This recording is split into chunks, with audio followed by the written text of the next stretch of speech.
Ravi de vous retrouver pour une nouvelle émission de marché, c'est Riquet et aujourd'hui on va parler du S&P 500. On va voir beaucoup de choses sur le S&P 500, des niveaux très intéressants.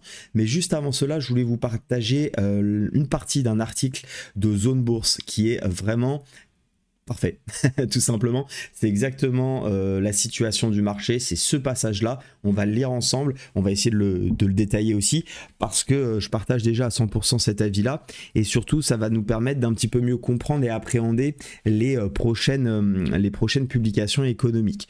Vous êtes nombreux à me poser des questions sur comment mieux interpréter les données économiques. Il faut savoir que c'est loin d'être facile parce que c'est un ensemble finalement de personnes, d'acteurs sur les marchés, le marché en général, qui a une tendance, une direction qu'il souhaite prendre. Comment aller savoir exactement à 100% dans quel sens il va aller, c'est très compliqué.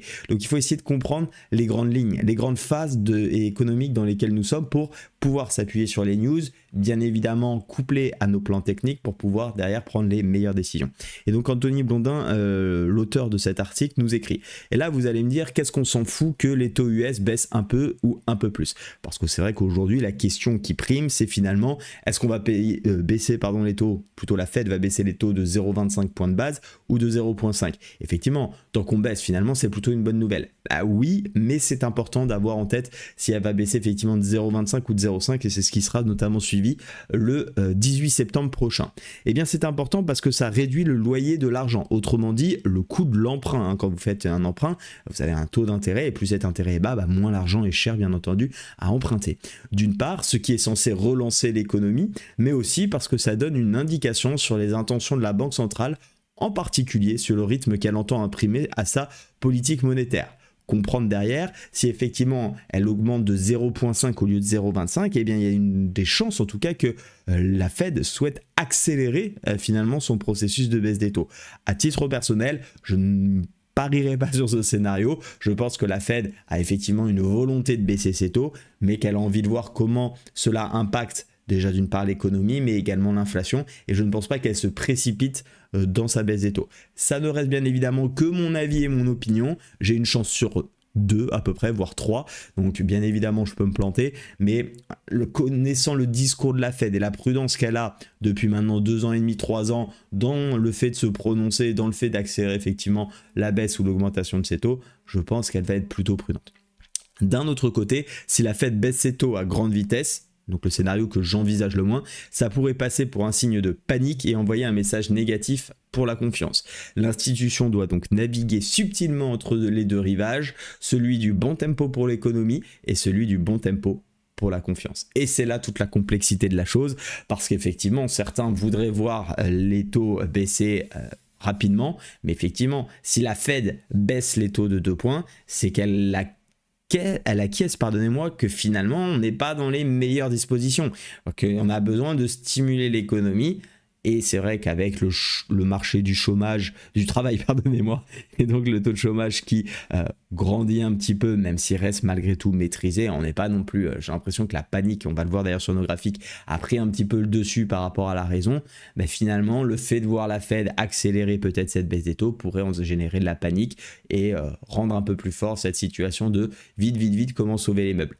On n'en est pas là, mais je trouve ce passage très intéressant. Je vous invite à le relire. Vous allez sur Zone Bourse, c'est l'article de ce matin qui a pour image ceci et pour titre une banque centrale et ça repart.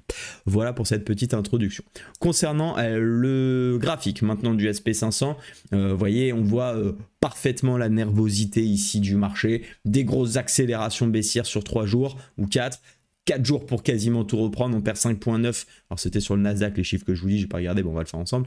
On perd ici 5%, on va faire simple, sur 4 jours. Pour les 4 jours suivants, on reprend déjà 3,83. Bon, on voit bien la nervosité. Une news, c'est la panique, les marchés surréagissent. Finalement, on vient rassurer les marchés et ça repart dans l'autre sens. Donc on voit bien qu'il n'y a pas vraiment de décision et de direction très claire. Les marchés avancent au jour le jour, à tatillon. Et forcément, c'est pas les dynamiques qu'on aime le plus trader quand on fait notamment du petit trading, parce que ça va changer tous les jours et c'est très compliqué finalement d'avoir des plans et des grosses directions qui tiennent. malgré tout, ce qu'on fait, et c'est ce que j'en ai parlé notamment dans les premières vidéos de cette semaine, même de la semaine passée, et surtout lors du live de mercredi, eh bien c'est de travailler les gros niveaux. Et je ne sais pas si vous vous souvenez des niveaux dont on avait parlé, ce qu'on cherchait à faire à la vente, c'était plutôt de travailler, si on cassait, j'en ai parlé également sur le Nasdaq, c'était également le même plan, casser les points bas de la semaine dernière. Je ne vais pas m'étaler là-dessus puisque vous voyez que ce plan vendeur ne s'est jamais activé. Et notre plan acheteur, c'était de voir effectivement, alors on avait eu cette première bougie, comme on avait dit, on attendait les chiffres de l'inflation mercredi et c'était de voir un retest sur cette zone. Parfait retest pour aller chercher dans un premier temps la zone rouge, et si on casse la zone rouge, et bien essayer d'accompagner sur les derniers points hauts ici qui ont bloqué là depuis la fin août sur le niveau des 5650.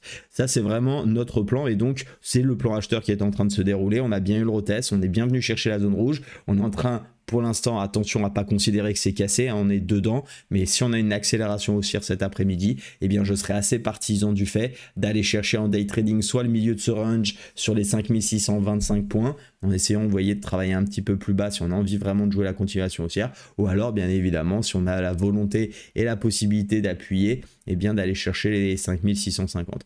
Rapidement, j'en ai pas parlé, il y a eu deux news importantes hier. On a eu les prix à la production qui montrent effectivement qu'on a une inflation qui semble se contrôler, donc ce point-là semble quand même être dans la bonne direction. L'autre, c'est plutôt le marché de l'emploi qui est effectivement pas dans les meilleures dispositions, mais qui est loin d'être aussi en panique. Et c'est plus le marché qui surréagit, je trouve, à l'emploi, plutôt qui prend en considération les vrais chiffres que l'on a. Disons qu'il est toujours dans cette crainte que ça peut être pire plus tard. Et donc, comme il voit les chiffres ne pas vraiment s'améliorer sans que ça soit la catastrophe, bah, il craint effectivement. Et quand le marché craint, bah, le marché est plus prudent, notamment quand on a eu des grosses phases de hausse sur les dernières semaines et les derniers mois. Voilà un petit peu comment je vois la chose. Mon objectif pour cet après-midi, eh bien, ça sera tout simplement d'aller chercher, comme je vous l'ai dit, ce niveau. D'autant plus que, regardez, si on prend la dernière correction baissière dans une tendance qui, je vous le rappelle, de fond est haussière, on a bien brillamment cassé les 0,618. Attention à la zone ici, il faudra quand même s'en affranchir. Elle n'est pas neutre cette zone, hein, on la voit bien ici. Regardez comme elle est belle. Résistance, résistance, support, support. Ici un petit excès.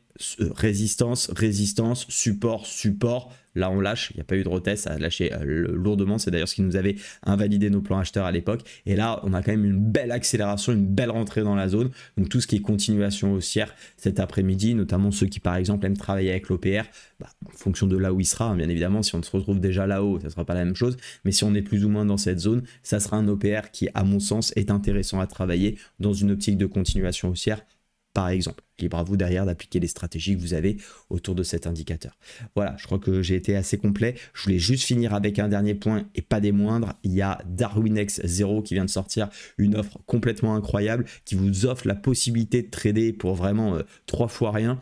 Vous avez aujourd'hui la possibilité de vous lancer dans le trading si ce n'est pas déjà fait, de pouvoir vous concentrer sur votre trading pour uniquement 384,75 € et même mieux, vous allez le voir dans un instant. Pourquoi? Parce qu'habituellement, jusqu'alors en tout cas, vous pouviez payer un mois au mois le mois. Donc c'était 38 € par mois, il n'y avait plus de frais d'inscription, etc.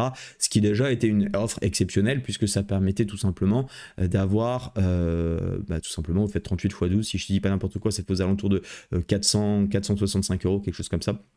Et si vous tapiez le code par exemple Riquet20 qui est mon code promo avec le underscore ici, vous avez le premier mois, vous voyez, à 30,40 € et ensuite c'est 38 €.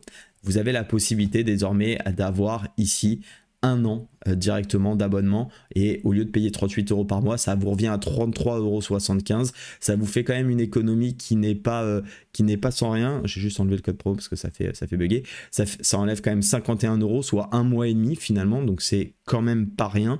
Vous allez payer 405 € et si vous rentrez ici le code promo juste Riquet à ce niveau-là, vous allez payer justement les 384,75 €. Pardonnez-moi, j'avais déjà mis la réduction et donc c'est tout simplement génial puisque ça vous fait quasiment 2 mois offerts au final, hein, ça revient un petit peu à ça et vous allez tout simplement pouvoir vous focaliser vraiment sur votre trading, arrêter d'avoir peur de perdre ou de gagner de l'argent parce que vous savez que vous avez mis 384 € et vous n'avez plus qu'à trader. Si jamais vous êtes perdant, croyez-moi, et je pense que ceux qui sont déjà perdants ont eu cette expérience, vous perdrez de toute façon beaucoup plus en compte propre. Ça, c'est une certitude.